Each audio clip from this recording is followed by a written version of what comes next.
Viva! Bishop! Viva! Father! Viva! Don Bosco! Viva! Bishop! Viva! Father! Viva! Don Bosco! Viva! Bishop! Viva! Father! Viva! Don Bosco! Viva! Bishop! Viva! Father! Viva! Don Bosco! Viva! Don Bosco! Viva! Viva! Don Bosco! Viva! Don Bosco! Viva! Bishop! Viva! Father! Viva! Don Bosco! Viva! Bishop! Viva! Father! Viva! Don Bosco! Viva! Bishop! Viva! Father! Viva! Don Bosco! Viva! Bishop! Viva! Father! Viva! Don Bosco! Viva! Bishop! Viva! Father! Bishop! Viva! Father! Viva! Don Bosco! Viva! Bishop! Viva! Bishop! Viva! Father! Viva! Don Bosco! Viva! Bishop! Viva! Father! Viva! Don Bosco! Viva! Bishop! Viva! Father! Viva! Don Bosco! Viva! Bishop! Viva! Viva! Viva! Don Bosco! Viva! Bishop! Viva! Viva! Viva! Don Bosco! Viva! Bishop! Viva! Father! Viva! Don Bosco! Viva! Bishop! Viva!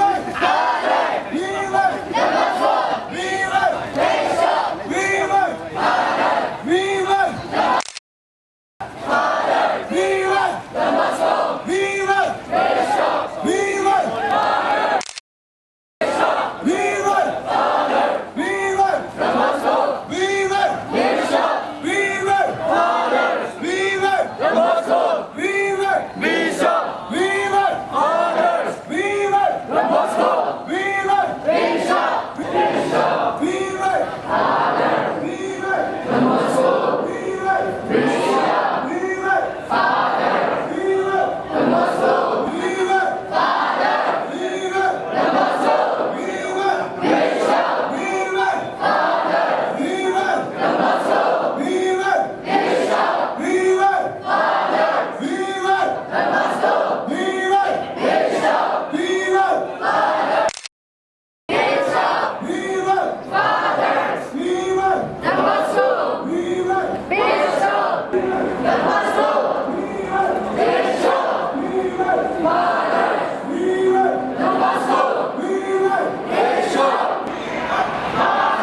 Viva! Don Bosco! Viva! Bishop! Viva! Father! Viva! Don Bosco! Viva! Bishop! Viva! Father! Viva! Don Bosco! Viva! Bishop! Viva! Father! Viva! Don Bosco! Viva! Bishop! Viva! Viva!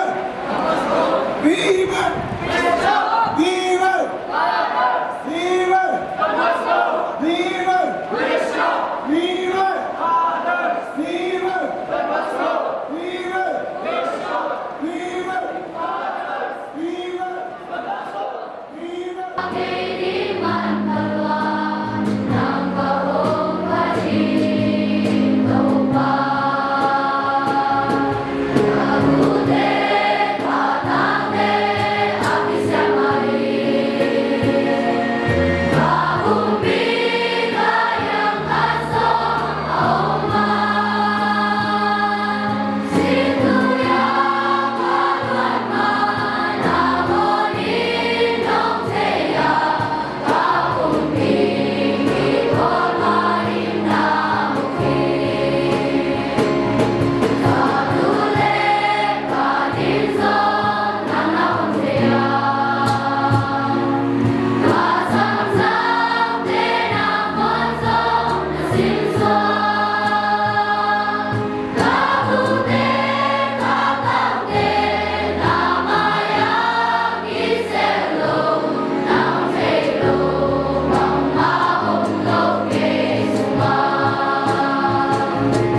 စာတော်ဖုံဖုံပြာများဒီလာရှင်များဆရာဆရာမများမိဘများနဲ့စင်တော်ဘော့စကူကျောင်းသားကျောင်းသူအားလုံးမင်္ဂလာပါလို့စီဥပနာမနှုတ်ဆက်ပါစေဒီနေ့ဟာအလုံးဝမ်းမြောက်စရာကောင်းတဲ့နေ့မိဘများပွင့်ပြီးစီယူတခင်ရဲ့အဘူတော်နဲ့အဘောတော်ပွင့်ပြီးယေရမရီယာရဲ့မိဘနှစ်ပါးဒီလောက်ကြီးကျယ်တဲ့ပွင့်မရှိဘူးဆိုတော့ကျွန်တော်တို့ဒီကနေ့နားလည်ကြပါစို့ခရစ်စမတ်ကိုကျင်းပနိုင်ဖို့အတွက်စင်ဂျောကင်နဲ့အနာတို့ကိုအရင်ကျင်းပရတယ်အဲ့ဒါအရေးကြီးတယ်ပြီးတော့စင်ဂျောကင်နဲ့အနာကမေရိုမာရီယာသူဖျားတခင်ကိုချစ်တတ်တဲ့ယုံကြည်ခြင်းနဲ့ခိုင်မာတဲ့သူပြုစုပြီးတော့ခဲ့သူတို့ရဲ့အိမ်မှာပဲအပြစ်မဲ့တရေယူခြင်းရဲ့အောဘွယ်ရကြီးရုံနဲ့သူမေရိုမာရီယာကိုခေါ်လာတယ်မာရီယာဟာရှင်ဂျောကင်နဲ့ရှင်အာနာတို့ရဲ့မေတ္တာယုံကြည်ခြင်းဘယ်လိုစိုက်ပြုစုမှုတွေအောက်မှာကြီးပြင်းလာခဲ့တယ်။ဒီအိမ်မှာပဲသူမဟာဖျားရဲ့အတန်ကိုနားထောင်တတ်ဖို့ဘူရရဲ့လူတော်ကိုလိုက်လာတတ်ဖို့တင်ယူခဲ့။အကြောင်းရှင်ယောဂီနဲ့ရှင်အာနာရောကမျိုးဆက်တစ်ဆက်ပြီးတစ်ဆက်ဖျားခင်ကိုယုံကြည်ခြင်းနဲ့ချစ်မိတာကိုမိသားစုဘဝရဲ့နှွေးထွေးမှုမေတ္တာရင်းနဲ့အတူလက်ဆင့်ကားလာတဲ့ယုံကြည်ခြင်းကွန်းဆက်ကြီးအရေးကြီးတဲ့အစိတ်ပိုင်းတစ်ခုမှသူတို့နေရာယူထားပါတယ်။အဲဒီယုံကြည်ခြင်းကိုမေရိုမာရီယာကလက်ခံရရှိတယ်။ဖခင်ရဲ့သားတော်ကိုမိမိဝန်တော်မှာပဲခံယူပြီးတော့လောကကြီးအတွက်ကျွန်တော်တို့မွေးဖွားပြီးတယ်။ဒါကြောင့်ယုံကြည်ခြင်းကိုတာသမီစီလက်ဆင့်ကမ်းပြီးမိသားစုဟာဘယ်လောက်အထိပန်ဖို့ရှိတယ်လဲအရေးကြီးတဲ့နေရာဖြစ်တယ်ဆိုတာကျွန်တော်တို့နားလည်ဖို့ဘုရားမင်းကြီးဖရန့်စစ်ကဇူလိုင်လ16ရက်2023မှာအန်ဂျလုစ်မင်းခွန်မှာမင်းတော်ခဲ့ပါတယ်အရှင်မိမသူဖြစ်တဲ့ရှင်ဂျောကင်နဲ့ရှင်အာနာတို့လူပဲမေရိုမာရီယာဟာကဘာကဲတဲ့ရှင်ရဲ့မေတော်ဖြစ်လာတယ်ကဘာကဲတဲ့ရှင်ရဲ့မေတော်ဒါချက်ကြီးမာတဲ့မေတော်ရှိတော့ဒါကြောင့်ဒီနေ့မှာဂျေဇုစမိဘတိုင်းဂျေဇုတင်ရအောင်ချမ်းသာရေးဖြစ်စေဆင်းရဲဖြစ်စေပညာတတ်တဲ့ဖြစ်စီပညာမဲ့တဲ့ဖြစ်စီမိဘတရားကိုတာသမီးအတွက်မမြင်ရတဲ့ဆိုလိုအနိနာခမှုများနဲ့အသက်ရှင်နေရတယ်ဆိုတာနားလည်သဘောပေါက်ပြကြပါစို့တာသမီးတရားမှမိဘကိုရွေးချယ်တဲ့သူမရှိပါဘူးခယာသခင်ကကျွန်တော်တို့အသက်တော်ဆုံးမိဘကိုပြီးခဲ့တာပါကျောင်းတက်ခင်ဆရာဆရာမတွေမရှိခင်ငယ်ချင်းတွေလည်းမရှိခင်မိဘတွေရတို့နဲ့တူရှိကျွန်တော်တို့လမ်းမလျှောက်တတ်ခင်မိဘတွေရကျွန်တော်တို့ကိုချီပြီးတော့ကိုးနေတယ်စကားမပြောတတ်တဲ့ခင်မှာနားလည်ပြီးတယ်ကိုနစ်နစ်ချိုက်ချိုက်အိတ်တဲ့ညမှာမိဘတွေအားမအိပ်ပဲဆူရင်ပြီးခဲ့ကြတယ်လူတွေပြောလို့ရှိတဲ့စကားတစ်ခုကဘုရားသခင်ကမိမိသားသမီးများကိုဆောင်းရှောက်ဖို့မိဘတွေကိုအနန္တထားတယ်ဆိုတဲ့စကားတစ်ခုဖြစ်ပါတယ်။ကျမ်းစာတွေကစကားမဟုတ်ပြီမဲ့အလွန်တရာမှနဲ့နဲ့အမှန်တရားကိုပေါ်ပြအကြောင်းမိဘတွေဟာသားသမီးတွေအတွက်ဘုရားရဲ့လက်ဘုရားရဲ့အတန်ဘုရားရဲ့မေတ္တာကို ကူစားပြုတဲ့သူဖြစ်တယ်လူငယ်တို့မိဘဒီကူမယူတည်ဘူးဆိုရင်လူငယ်တွေကလည်းမိဘအကောင်ဖြစ်လာမှာပေါ့အဲ့ဒါမှတ်ထားကြတကယ်လက်တွေ့ကြတယ်နော်ဆရာတော်ကိုလည်းအသိချေမှနားလဲတာမိဘဒီကူမလေးစားမယူတည်တဲ့တာသမီတွေကတော့မိဘအကောင်မဖြစ်နိုင်ဘူးဒါကြောင့်ငယ်ငယ်တုန်းကကျွန်တော်တို့ကိုပြောဆိုဆုံးမတဲ့မိဘတွေကကျွန်တော်တို့ကိုမချစ်ဖို့လို့ထင်တယ်ထင်လေအသက်ကြီးလာမှမိဘရဲ့အနိနာခံမှုကိုနားလည်လာကြတယ်ဒါကြောင့်မိဘရဲ့မိသားကအရာအလုံးပြီးတဲ့အရာအလုံးပြီးတော့ဘာမှပြန်မတောင်းတဲ့အနိနာခံတဲ့မိသားလို့ခေါ်ရတယ်ကျောင်း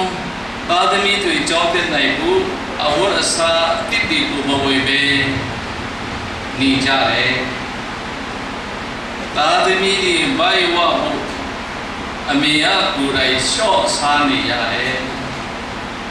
သားသမီးတွေပြန်တင်ပြီးဖို့နေဖို့မိုးရမဆောင်အလုံးလုံးနေတဲ့ဖခင်တွေရှိတယ်သားသမီးတွေကတခါအဆူခံရရင်မှတ်မိကြတယ်ဒါပေမဲ့မိဘတွေကသားသမီးအတွက်ဆူရင်တဲ့မြတ်ပေါင်းများစွာကိုတတိမရကြဘူးလူငယ်တဲ့အဲ့လိုပြောတခြားနေရာတော့မှတ်ဉာဏ်ကောင်းပြီးတော့ဒီနေရာမှာမှတ်ဉာဏ်သိမကောင်းချင်တယ်လီဖုန်းတွေကိုကောင်းလားမကောင်းလားဘာဖြစ်လဲဆိုတော့နားလေဒါပေမဲ့မိဘနှစ်ပါးရဲ့မေတ္တာကိုတော့နားမလည်နိုင်တဲ့သားသမီးတွေများစွာရှိတယ်စူးစမ်းကြရအောင်ကျွန်တော်တို့ခရစ်ယာန်များအတွက်ဘုရားသခင်ရဲ့စတုထပြည့်ညတ်တော်တော့မိဘတော်ဇူတီချင်းကိုပြုလို့ဖွင့်မြောက်ရကြအခန်းကြီး30အခန်းငယ်7ဇူတီလေးစားရဆိုတာချူတာတဲ့စကားပြောနားထောင်ပြီးကိုငီ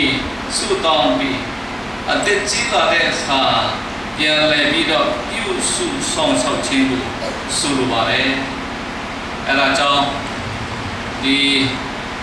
မြန်မာလူမျိုးတွေမှာမိဘကြီးကျိုးမြဲမှုဆိုတဲ့ဆုရတကားရှိတယ်ဒီစကားကတော့ဘာကိုဆိုလိုတာလဲမိဘသူရဲ့ကြီးကျိုးဟာမြဲမှုတောင်းလို့ကြီးပြီးတော့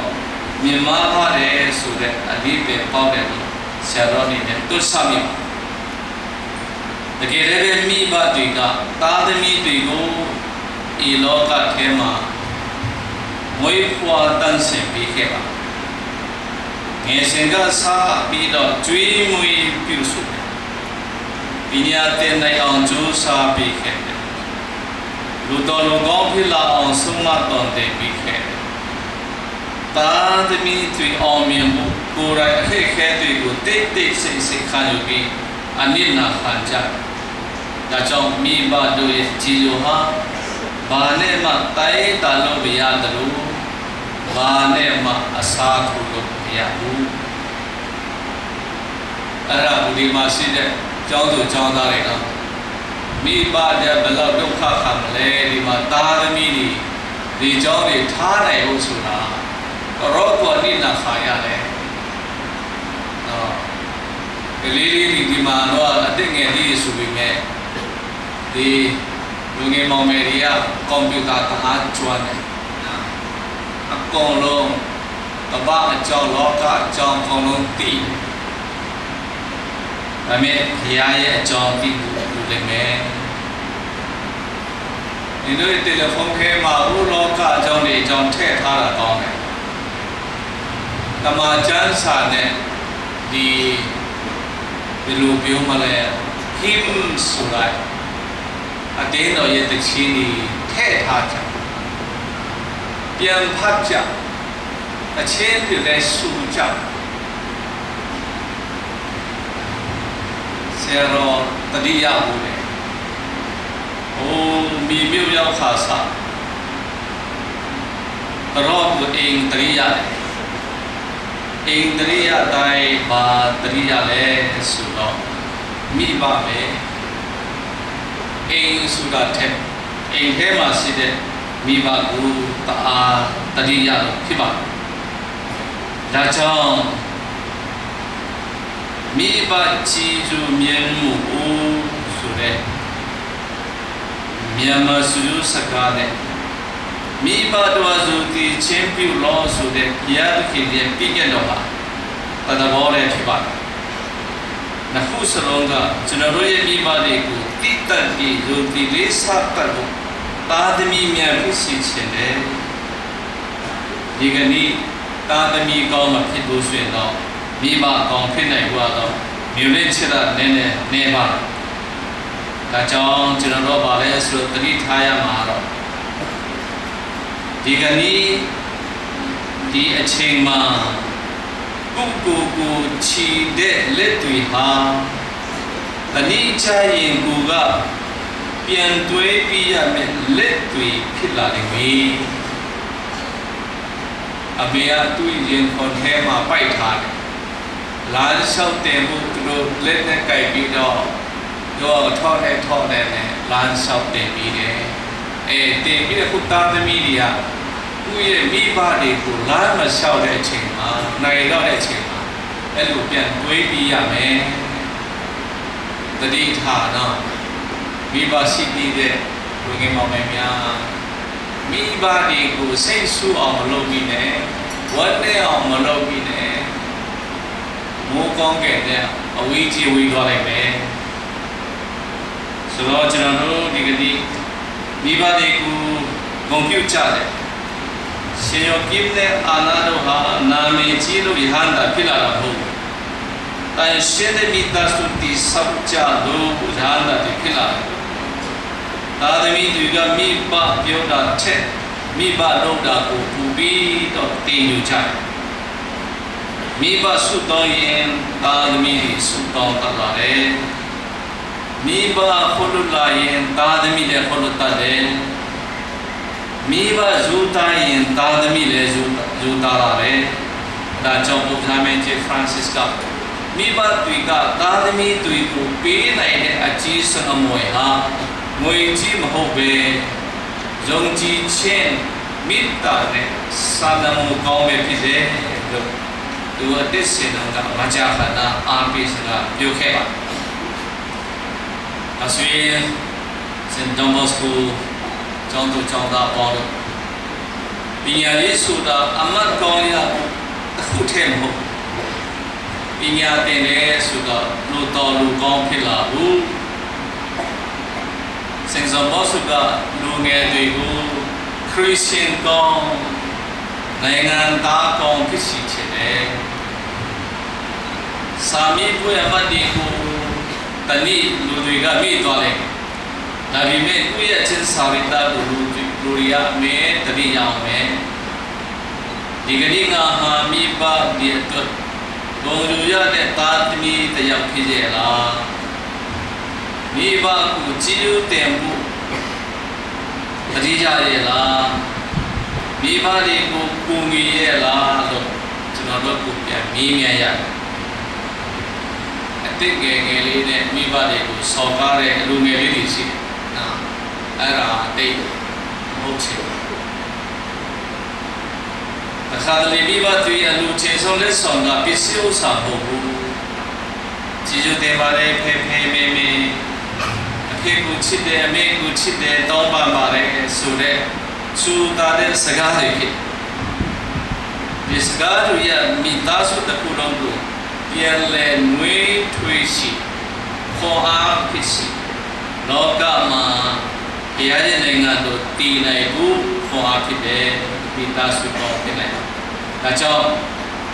ကျောင်းမှာစာသင်ကျောင်းမှာအသိပညာသင်ပေးရတယ်မိသားစုမှာတော့အဖေနဲ့အမေကဘဝသင်ခန်းစာသင်ပေးတယ်ကျောင်းမှာတော့သင်ချတဲ့အင်္ဂလိပ်စာတွေသင်ပေးမှာ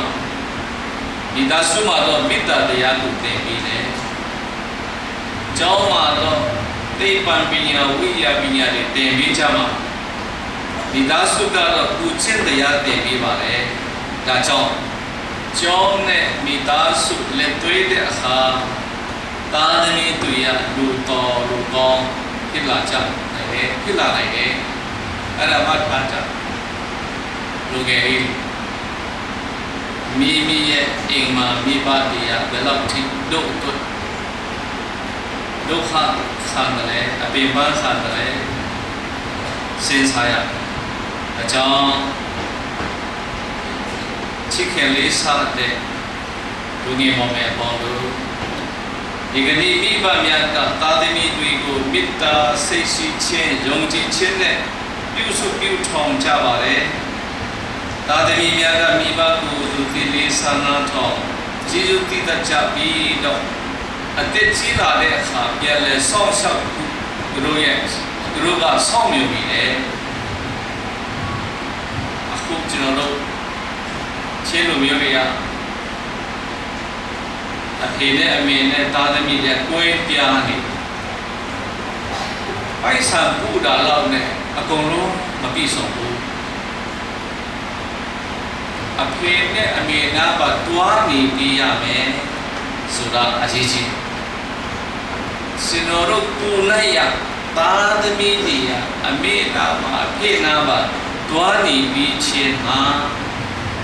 အဲ့ဒါသူတို့အတွက်လောကနိဗ္ဗာန်ပဲဒါကြောင့်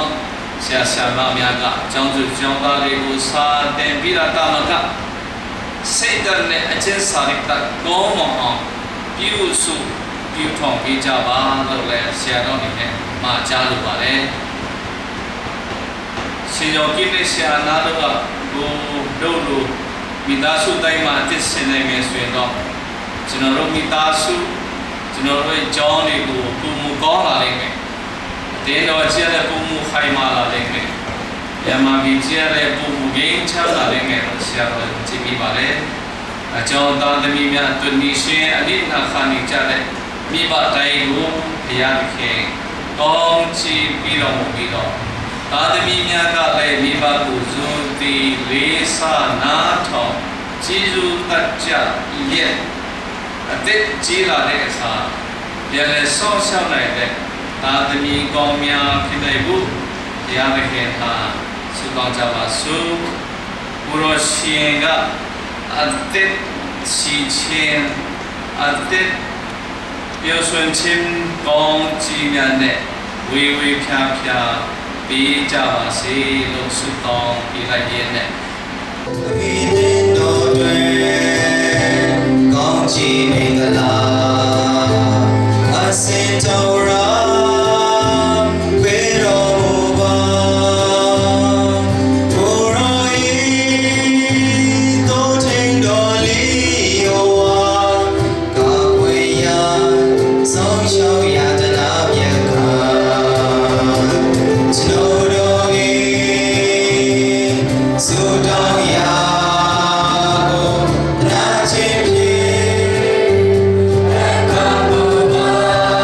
Come on.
လုံးမှာ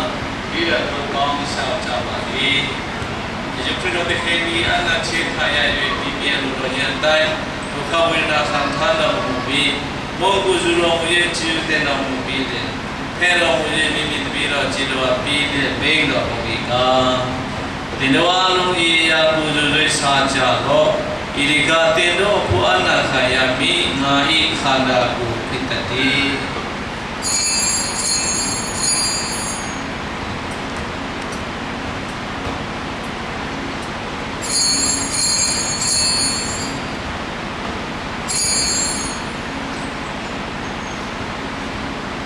ဒီနေ့သူမြတ်ဆာစာပြီးနာဖလာရပူဇော်တော်ဝေတပန်ကျူတဲ့တော်မူပြီးတဲ့မိမိတပည့်တော်ခြေတော်ပြီးလျက်နေတော်မူပြီးကတေနဝါလုံးဤဖလာတော်ပူဇော်လေးတောက်ကြလောဣရိကပြည့်မြတ်ကိုချွတ်လွတ်ခြင်းအလုံးကတင်လို့နဲ့လူအများအဖို့တောလုံးခါရမိတာဝပရိညတိနဲ့ဆိုင်ရနိုင်အတွေ့တော်ဖလာပြီးငါကိုမိတရိယခြင်းငါဤအမှုကိုပြုကြလော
ကြီးရှင်ရကိုယ်ကိုယ်နေလိုက်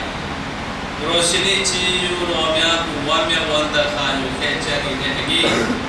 သူတို့မြတ်ဒီထတ်ဆင်စုပါမိချင်အဖြစ်ဒီလိုကိုကြီးဆောင်မတော်မဲ့အကြောင်းဒီလိုတခင်ခရစ်တော်ဖျားရှင်အားဖြင့်ပြီးတော့ဆောက်ကြပါလိမ့်ဗျာအာမင်တရားဒီခေတ်ဒီတင်တို့နဲ့သူစီပါစေအနန္တတကူရနဲ့ပြီးစောတော်မူထတော်သမီးတော်သားတော်တန်ရှင်းတော်တော်ဖျားဒီတင်တို့ကိုကောင်းချီးပြီးတော်မူပါစေတော်အာမင်စာတရားမြတ်ကုသိုလ်ချက်ခန္ဓာပြီးပါပြီ။ချမ်းသာနိုင်ပါကြပါ့။ သာသနာ့ရှိခိုးပါ၏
vẫn tôi thế đi hẳn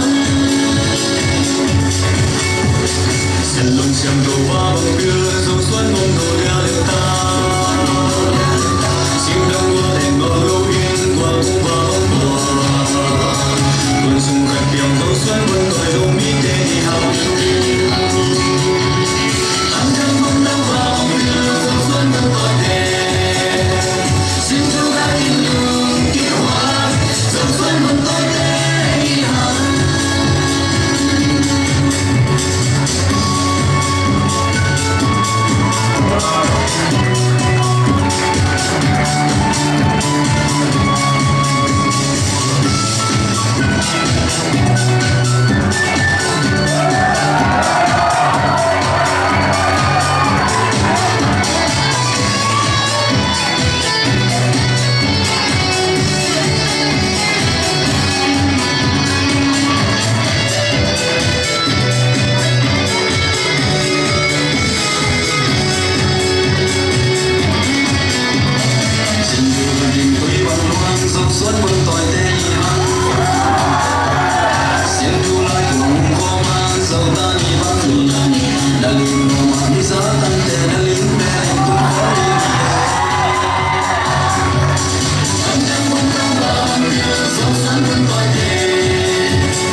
Victor Father Camilo Swan Zatang Nalian Pito Asam Hibani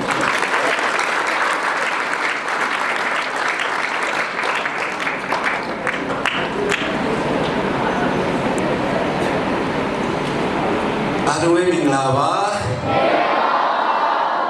Good morning Chinina Kulu The town the set chow Miba Miaye Poeni Ma DBYC မိသားစုရဲ့မြန်မာမျိုးပွဲတွေမှာကိုယ်တိုင်လာရောက်ကြွရောက်ချင်းအားပေးတဲ့မိသားတရားကိုလည်းပို့ဆောင်ပြီးတော့တရားရဲ့တိုက်ကျွေးသွားတဲ့ကလေးသာနာပိုင်ဆရာတော်ကြီး Bishop Felix အထူးပင်ကျေးဇူးတင်ရှိပါကြောင်း DBYC မိသားစုကိုသာရှောက်ထားပါတယ်ဗျာဒီမှာမိဘများဒီအကြောင်းသူအကြောင်းသားတွေရဲ့မိဘတွေပေါ့နော်မိဘတွေအာမလာချာနေပေါ့နော်လို့ရှိရင်မိဘတွေမလာနိုင်ပေလို့လေအုတ်ချင်းသူတို့ပြောမလားနော်ဒီတနာတဲ့စင်တွန်းတဲ့နော် သူတို့ဒီပမာမလာကြနေပြီးတော့သူအားပေးပြီးတော့အချင်းပေးတဲ့အတွက်ကြောင့်เนาะအထူးပဲကျေးဇူးတင်တယ်အချင်းပေးတယ်ဆိုတော့ဘဝပေးတာဘဝဆိုအချင်းနဲ့ဒီစောက်ထားတဲ့အတွက်ကြောင့်ပေါ့เนาะအဲဒီဘောဒီအချင်းပေးတာဘဝပေးတာဖြစ်တယ်เนาะကျွန်တော်ဒီလိုအားပေးတဲ့အတွက်ကြောင့်လေနောက်ပြီးလို့ရှိရင်ကျွန်တော်ဒီ DBYC ကိုเนาะယုံကြည်စိတ်ချပြီးတော့ဗောနော်ကျွန်တော်ဒါသမီးတွေလူလာထားပေးတဲ့အတွက်ကြောင့်လည်းမိဘတွေနဲ့အုပ်ချင်းသူတွေတနာအောင်တင်မော့အပေါ်မပြုတ်ကျေးဇူးတင်တဲ့အကြောင်းဖာရို DBYC မိသားစုကိုစားဗလဲ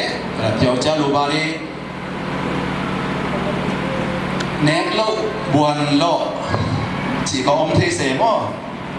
đi nào bằng thế sáng nào bằng thế khăm ba làm bài thế ta nào thế kia ha ông quay bị nà lê hàng thu khát ông lệ ông quay bị đến mất thế ta nào thế bị bù thế đi gang thế mà yêu nào thế tuột ấy mà nông quay bị nào lùng đâm cậu nào tuột đó cho nó mô trên suốt tiền đấy lấy khả năng của đi đấy rồi bị trả thà xem chứ đấy em rồi anh lấy đồ số gì đấy cái lý tụi người theo của it takes a village to raise a child cái lý của tụi người theo của tiêu số tiêu thòng của tôi tây hoa lô lù đấy theo thì xong theo thế lô lô không bị tháo xuống này lô lô nhà nào mà không tây hoa lô lù đấy à chẳng thế là đòn boss của lấy theo đi tập bố theo ná lấy để tôi chẳng tôi theo thế lô lô nhà làm tôi tập ba thế lô lô nhà làm chỉ để tôi chẳng tôi đi đâu bị tôi ăn mì cô nhỉ nào bữa xin cháu tôi cháu ta đi nào bữa xin tôi bảo lấy tôi cháu ta chi đi nào xe ma đi nào bữa Giêsu xin đi anh xin đi nó nó vậy bảo cô nhỉ xong mà một nó hay muốn biết rồi đi cái lý tụi người tiêu số tiêu thòng quật đấy lũ ăn hạt tí để tôi cho một hay muốn biết rồi cái lý tụi người yếu bảo lấy tiêu số hay muốn tiêu số tiêu thòng bây giờ rồi cũng là xe đạp nhà này lấy tôi ông bảo là thêm mà nó đi alo mi ba đi nó ông trên tụi đi công nhỉ đi xe mà alo hay muốn biết rồi nó cho lũ đi cái lý tụi người yếu tiêu số tiêu thòng mà ta đấy rồi lũ ăn nhau mà sẽ đi cháu hay muốn sẽ lấy biết rồi hay muốn cô nhỉ cha bảo tôi biết ta ya khăn chuyện đó đi nhà mà phải trả xin sự đi xe thì nhau đi rồi chẳng biết đi nó cho xe mà để siêu về đâu để chỉnh mà cho nó đi mà đi với xe mà bao lâu đi đấy rồi mi ba đi đấy tí gì tí qua tôi lùa đấy mi ba đi lẽ nó ông chính tụ được nó ta nào thì ông thấy bị đi cái sầm đi khi sụp rồi anh một chẳng biết đi anh là cái điện quan gì này của nó điဒီလိုမိဘတွေလည်းဖိတ်ရှားရချင်းမိဘပွဲကြီးလိုရချင်းအတိခါအဲ့ဒါတွေနည်းနည်းပြောသွားခြင်းလို့ဖြစ်တယ်ကျွန်တော်နောက်ဆက်နားမလေးလာနော်လက်ခွင့်လုပ်ပေးပါနော်အဲ့တော့ကျွန်တော်ဒီ BYC မှာဘာလို့လဲ Bosco Youth Center မှာဘာလို့လဲဒီလူငယ်ရေးတာမှာဘာလို့လဲဆိုရင်ပထမကဒီကျောင်းတော်ကြီးက is a home in ဖြစ်တယ်အားလုံးရဲ့အိမ်တရားစီရဒီမှာရောက်လာတဲ့သူတွေကအဆောင်လာနေတာပေါ့အင်းမာလာနေเนาะကျွန်တော်မိသားစုစိတ်ဓာတ်တရားနဲ့တရားဝိုင်းကိုညီပေးတယ်နော်ဖျားတယ်နားတယ်ဆိုရင်သူ့တကယ်ချင်းတရားနဲ့ကိုညီပေးဆောင်းလျှောက်ပေးတယ်နော်အခုစားစရာရှိလို့ရှိရင်တယောက်တည်းမစားခိုင်းဘူးတယောက်တည်းခိုးစားတာညောင်တည်းခိုးစားတာမကောင်းဘူးစားမယ်ဆိုတော့သူတို့စားမယ်ထပ်ကုန်လဲလျံတော့တမ်ကေဟောဖာဟော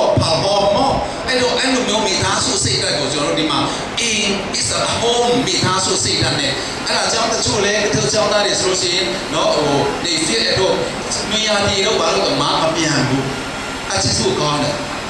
နော်ဘယ်လိုအဖြစ်နေဒီမှာမိသားစုစိတ်ဓာတ်ပို့တော့ပေါ်လွင်အောင်ကျွန်တော်တို့ is a home for everybody တယောက်စီရဲ့ in ဖြစ်တယ်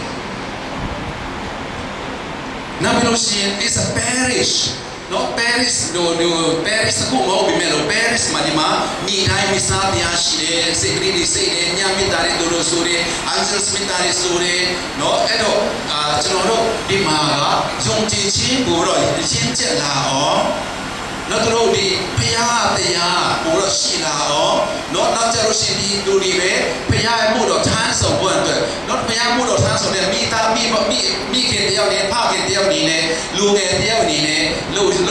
ရတဲ့ဟာဒီလှုပ်ယူပွင့်အတွက်ဒီယုံကြည်ခြင်းမှာခိုင်မှာပဲယုံကြည်ခြင်းကိုပြန်တော့တက်တည်ခံဖို့အတွက်ပြန်တော့ဒီ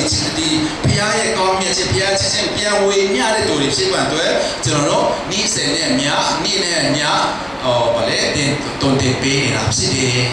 ပြုစုပြုထောင်ပေးနေတာဖြစ်တယ်အဲ့တော့ကျွန်တော်ပြောလို့ရှိတယ်ဖះယုံတဲ့လူပဲယုံရမယ်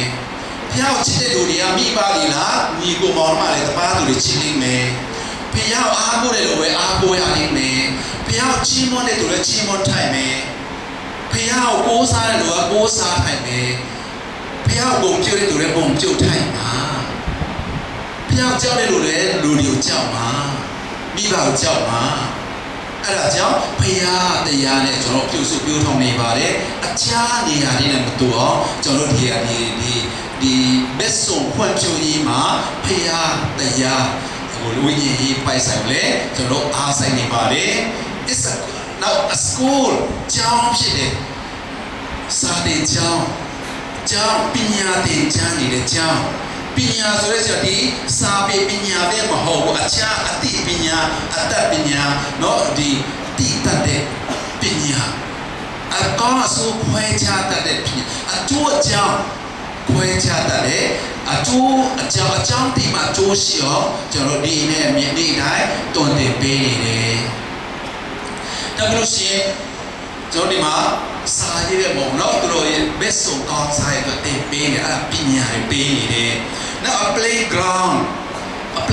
where they meet each other and enjoy themselves သူတို့ဒီမှာစုံကြတော့တကယ်ချင်းဒီဟိုယူအမှာဆိုရင်ဆက်ကွက်ထဲမှာဆိုအင်းမှာဆိုရှင်ကဲဘောလုံးတော့ကန်ချင်တယ်လူတွေမှာစုံတာတော့နောက်လို့ရှင်ဟိုဒိုင်လိုကြီးဟိုဘာဖွဲ့ဘာလဲလမ်းရှိလို့ရှင်ဒိုင်လိုကြီးရှိမရှိဘူးနောက်ထိမဲ့တူမရှိဘူးအဲ့လိုမျိုးနဲ့မဟုတ်ဘူးတော့ကျွန်တော်ဒီမှာဘောလုံးမင်္ဂလေးတွေရောငယ်ယောက်ျားလေးငယ်ရောလက်ရောအကြီးရောနောက်လို့ရှင် volleyball နောက်လို့ရှင်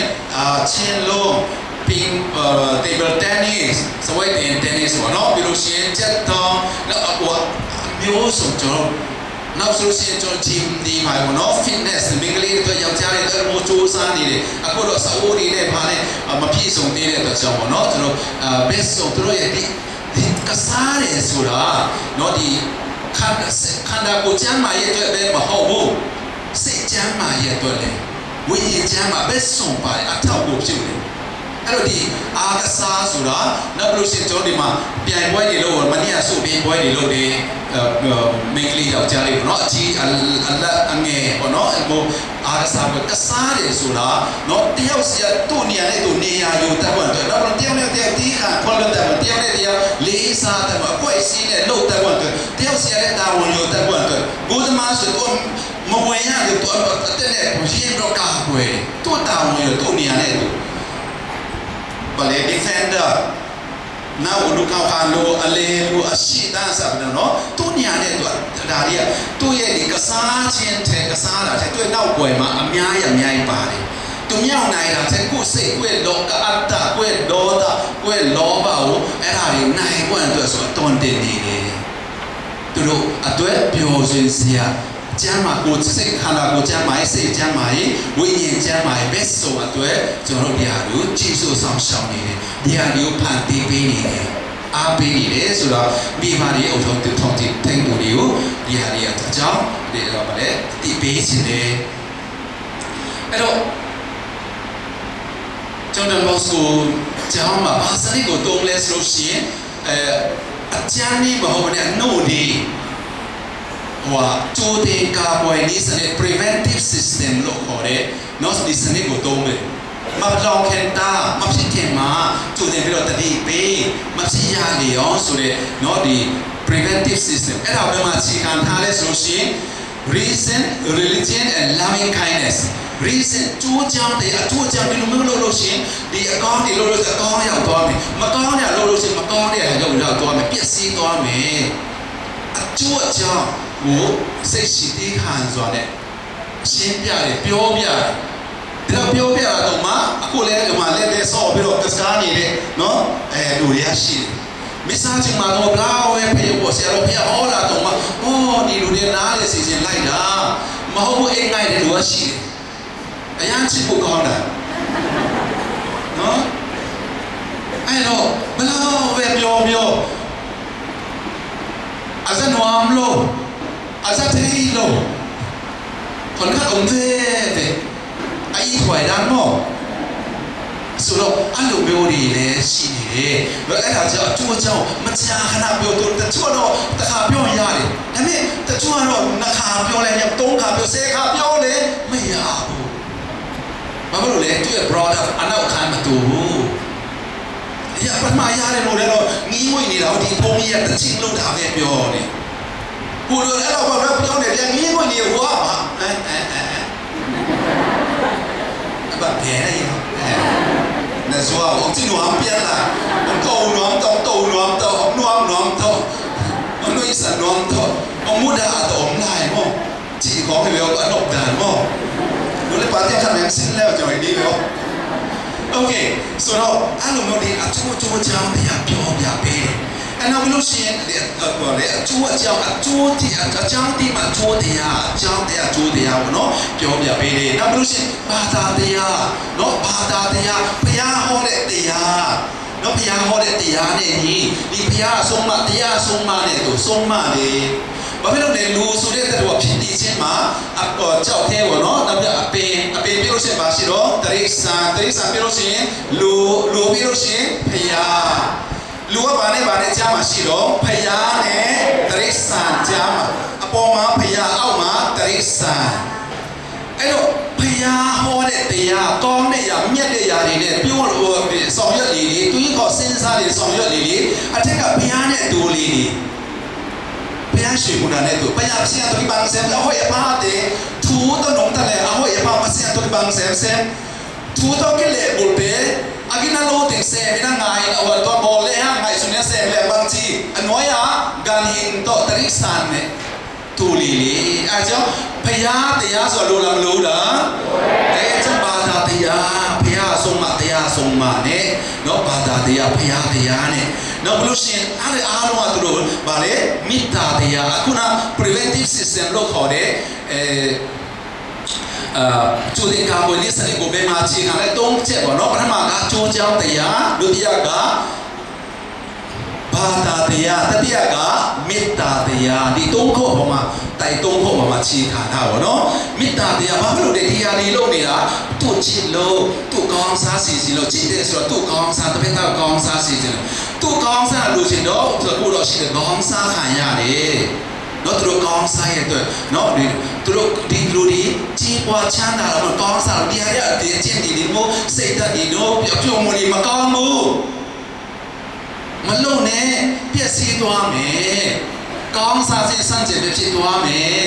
အဲ့တော့အဲ့လိုမျိုးနဲ့စုံစုံမနေတယ်မေတ္တာတရားနဲ့သူတွေကောင်းစားရဲ့အတွက်ကောင်းစားခံပြီးတော့နော်အနိနာခံပြီးတော့ဆရာမတွေဘုံတော်ကြီးတွေနေပြီးတော့ပြောပါလေပြုစုပြောထောင်ဆောင်နေတဲ့အကြောင်းပေါ့နော်အဲ့ဒါတည်ပြီးလို့တယ်အဲ့ဒီချိန်ကျမှတို့ဘာဖြစ်လာမလဲအောင်မြင်တဲ့သူကောင်းတဲ့လူကောင်းစားတဲ့လူတွေဖြစ်လာဖို့အတွက်ပေါ့နော်အဲ့တော့ဒီလိုလို့သွားကြတဲ့ဒီကလေးတို့ကဘာဖြစ်လာမလဲတော်တဲ့ဖြမ်းမှတ်မှန်ကန်တဲ့တိုင်းသူပြည်သားကောင်းဒီနေ့ဆရာတော်ဘုရားပြောတယ်လူသားကောင်းတယောက်နဲ့ခရိယာန်ကောင်းတယောက်ဖြစ်ပွင့်တွေ့နူလေပါတဲ့ဦးလေနောက်တဲ့ဝေလေပမ်တဲ့ပေါ်ပီမိနမီမွန်တာဆွမ်တာအစွာထေဒီမိသားစုအတွက်ရိုက်ရွာအတွက်တာနာတော်အတွက်အားကိုးထားရတဲ့ဂုဏ်ယူစရာကောင်းတဲ့တာရမီတွေဖြစ်ပေါ်အတွက်ရွေချက်အဲ့ဒါကိုလို့ဆောင်နေတာဖြစ်တယ်။ဒီအချင်းကအဲ့ဒါကိုစူးစမ်းနေတိုင်းစူးစမ်းနေတာဖြစ်တယ်။အဲ့တော့ဒီထဲမှာကျွန်တော်တို့ဒီမိဘတွေပြီးတော့ဒီလိုအခက်အခဲတွေတည်တယ်အခက်အခဲเนาะကိုယ့်အတွက်လည်းเนาะစာဝတ်နေရအတွက်ဒီခေတ်မကောင်းတဲ့ချိန်မှာเนาะဘာလို့အားလုံးဟိုမိဘတွေလည်းစာဝတ်တော့ဟိုရုံးကန်နေကျွန်တော်တို့လည်းရုံးကန်နေတယ်အဲ့လိုရှိတဲ့ချိန်မှာမိဘတွေကိုတိုက်တွန်းလို့ဆိုချင်တာကကျွန်တော်တို့တာမီးတွေကိုဒီမှာလုံနေမောင်မယ်တွေကိုကျွန်တော်ဘာလို့မလဲဘာပေးချင်လို့လဲယုံကြည်ချက်မွေနဲ့ပညာအမွေဂမ်นี่เป็นหัวบังปิลนาและองนาบังเลยบังปิลนาและองนากัมเป็นหัวไอ้เราจำโจ we are educating them by evangelizing them by educating ဒီနောက်ပညာမွေနဲ့ ယုံကြည်ခြင်းအမွေနာလေပိလနာဂမ်ဣတာတေနိုကိကုတ်ကလေးနီနာตัวเปียกคบde han jam ni chia ong chia no le kut ki le na si se khop che na nu le pa te sia ma te do pa te ik se khop che na ta te na le pil na gam tua ape toi ki le da gam te ta pi bia i le lo te bia ha na i te ki na ki le pil na le ke na ne ki le ani ne amya ne tung siêu mà rằng tung đi nên tung đi nô lệ bá khi tôi ăn uống sạch đi khi nô lệ bá bèl mà ngã ruột đi chỉ vòng mà ta lệ bèl mà ruột về đi thế nó bèl áo về ta mẹ đi u mẹ tô mẹ con đi xí nhau lô mẹ con đi nó bự xí con sẽ lúc khá bê tụ điệp xí toa mà ai còn xí ra lì ó cho nó bà lệ mi ta số thời gian rồi ta là tôi á qua ta đấy gồm nhiều xe con để tụ điệp xí quan tôi pin nhà mùi này dùng chỉ xem mùi pin vẫn tự cho chú sa đi thế số đầu nó mi bà này sẽ lên bây giờ lên tôi à nó mi bà này hiện lên tới đây từ đầu chú sa bê mà ô lúc ông thấy tụ đi lên sẽ quay làm miêu đi quay ta cái lý tụ nghe thiếu anh nhà má sẽ lên bây giờ đi lúc cà phê cái đi đi buổi bị ta đi là na gam le pil na gam ipia so na han chan cha ni china kong chia ko mina e chia hang khol mai ni nge lung da ma mai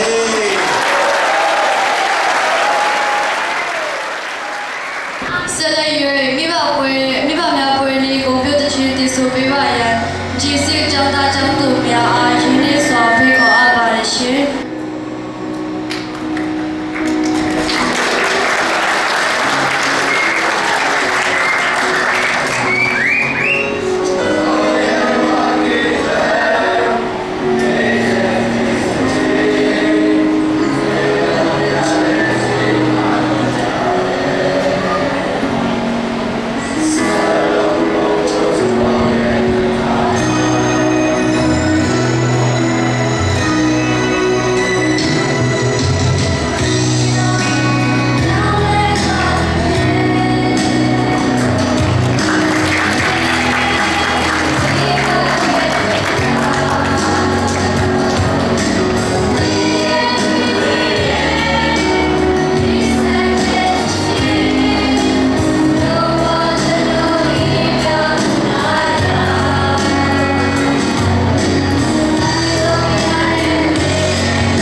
Your attention please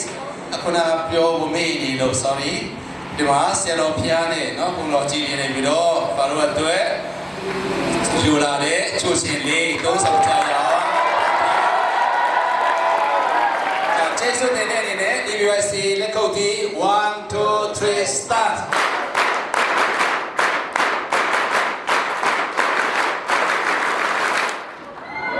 Ji Ten Chang Da Chang Tu Mya Ma Ka Pyan San De Chin Do Mya Ka Phin Phyo Phi Pe Ba Ya Phe Kho Ap Ba Le Shin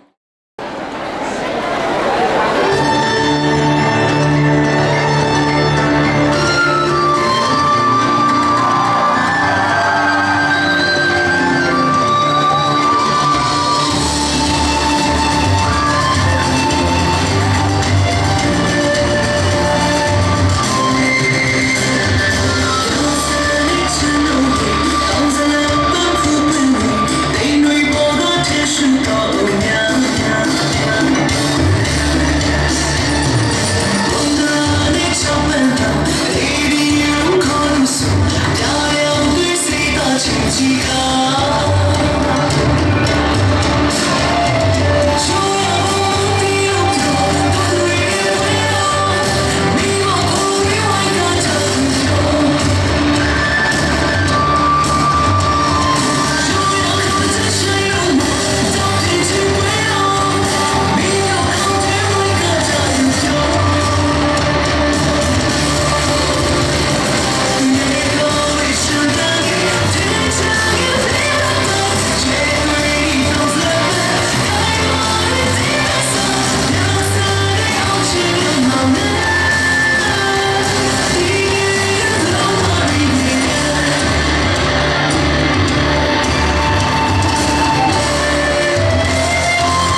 ရှိပါတယ်ရှင် ပါတော်ရအောင်ဆက်ဆက်ကျေးဆန္ဒဘုံတဲ့တော့အလုံးတမပါဟေ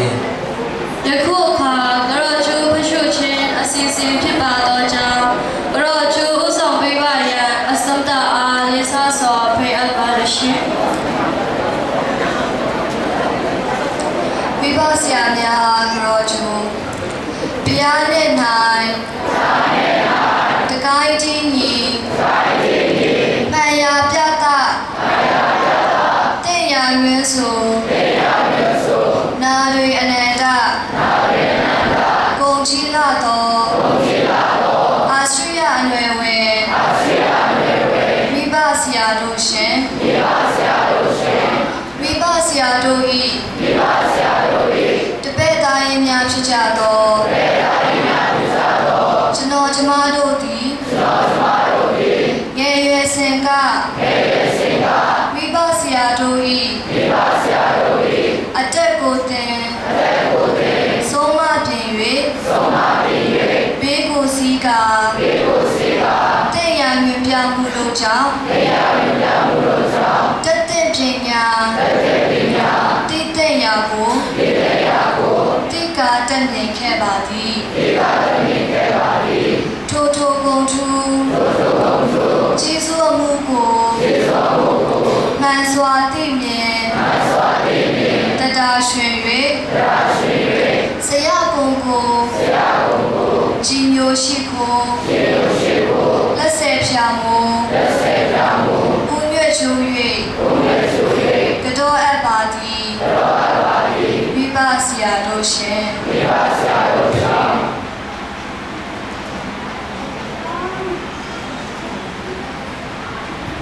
ဘုရားနဲ့နိုင်တကိုင်းတီးညီမှန်ရာပြတာတဲ့ရာရွေးဆိုနာတွေအနန္တကုန်ကြီးလာတော့အာရှရအနွယ်ဝင်မိဘဆရာတို့ရှင်မိဘဆရာတို့ဤတပည့်သားရင်များဖြစ်ကြသောကျွန်တော်ကျမတို့သည်မိဘဆရာတို့အပေါ်၌ကာယကံဝါမွေယာအပြုအမူအားဖြင့်တော်လဲဝစီကံတို့မွေယာအပြောအဆိုအားဖြင့်၎င်းမနောကံစေအတွင်းမှစေကူးကြံစီခြင်းဖြင့်၎င်းတပါးပါသောကံတို့ဖြင့်တင်မာကျူးနှမိခဲ့သည်ရှိသောကျွန်တော်ကျမတို့အားကြည်ဖြူတနာမေတ္တာများဖြင့်ကိုယ်လွတ်ပေးပါရန်လက်ဆယ်ဖြာထိတ်မှမူ၍ဦးကျိုးမှန်ချရှိခိုးတောင်းပန်အပ်ပါသည်မိဘဆရာတို့ရှင်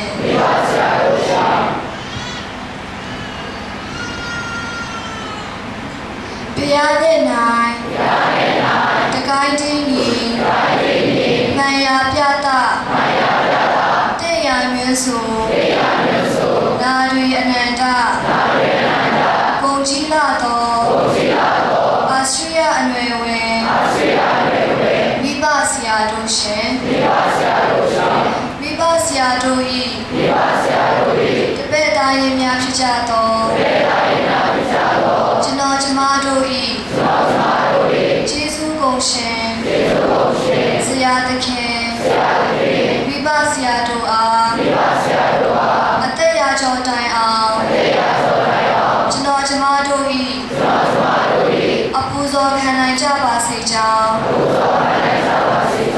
ဆုံးမဩဝါဒများပေးနိုင်ပါစေကြောင်းနဲ့စိတ်ချမ်းသာကိုယ်ကျမ်းမာစွာဖြင့်အမျိုးဘာသာသာသနာရှုကိုချမ်းမြေ့လွယ်ကူစွာသင်ကြားတဲ့ကိုဆောင်ရွက်နိုင်ပါစေကြောင်းဆုပွင့်ကောင်းတောင်းတဲ့လက်ဆက်ဖြာထိတ်မှမူ၍မျိုး သေးလေးမြတ်စွာရှိခိုးကြောအပ်ပါသည်မိဘဆရာတို့ရှင်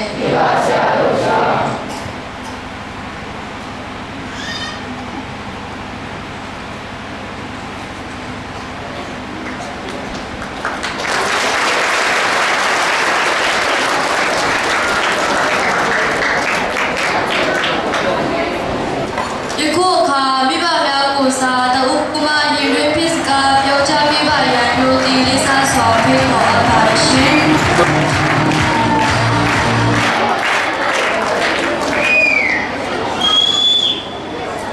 အားလုံးမင်္ဂလာပါ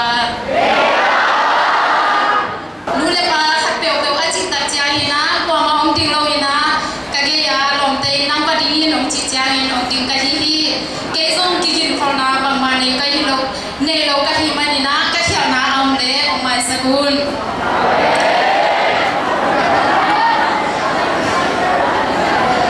ဒီနာတော့အောင်ပိုင်စရတော့တဲ့တလေစာတာဝိုင်စရတော့ပါတော့ပါတဲ့စစ်စာတဲ့လူလည်းပါတဲ့တလေစာနောက်ပန်းတဲ့အကွာမပြောနတူဝလုံဒမမလီဟီမနာချင်းချင်းနဒီhun ong pia pasia tunga zong lungdami anina to pate tunga zong lungdam okowi to hina sana we te tunga kung thabya romina himuna tena to paina to pa kamilu sina onggen mawina nule pate in hak sapi takang ko hina wasil ni ten a hoi zong kisil zolo kile zolo hina itanu te itapate aji ki usaina ongkile sa ine tang to porang ki on sa kahi ma magina no yin zong tena to pa gen ma magina mate pil na gam le up na gam ong ne ta pe un chi in ko zong na me na lian pi to dule pa te ong ne kahi manuna tua gam alwa ngiat ane ngiat ding in to pa pasia nong siam ta hen chi dum da me le to sa chi ni mo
ထာဖာရကမလို့စွမ်းကြတာတော့ဆိုင်နေ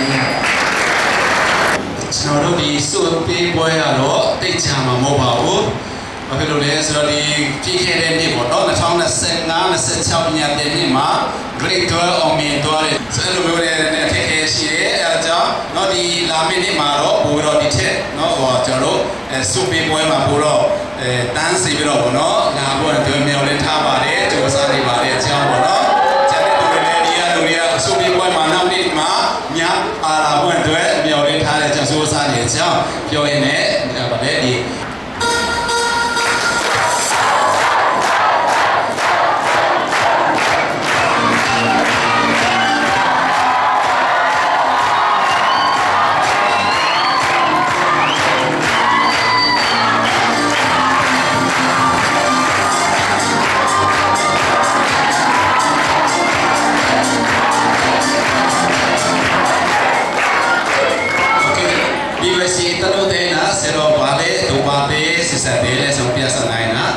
Sero pale tu pate yang sang sanang dua belum male. Amen.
တို့